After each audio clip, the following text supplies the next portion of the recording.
నేను విన్నాను. ఏం మాట్లాడాడో ఆయనకే తెలియదు. ఆయన మాటలు ఇంతకు ముందు ఆడిన ప్రతి మాటకు ఆయన వ్యతిరేకంగా మాట్లాడాడు. చాలా మంచి క్వశ్చన్ అండి. God bless you.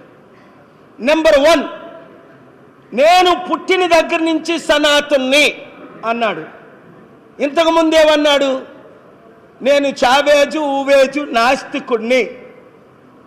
2, మా నాన్నగారు మా తల్లి దీపం పెడితే సిగరెట్లకు వాడుకునేవాడు అని అనేక సార్లు అన్నాడు. ఇప్పుడేమన్నాడు?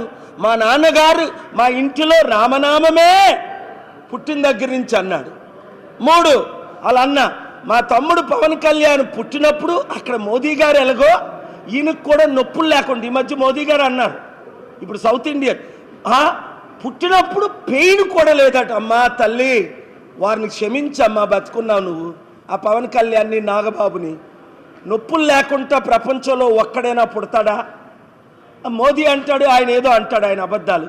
ఆయనతో పాటు మీరెందుకు ఇలాంటి అబద్ధాలు సహిస్తారు? క్షమాపణ చెప్పమండి. తల్లిని దూషించడం కాదా నొప్పులు లేకుండా పుట్టారంటే? ఎంతో నవమాసాలు మోసి శరీరాన్ని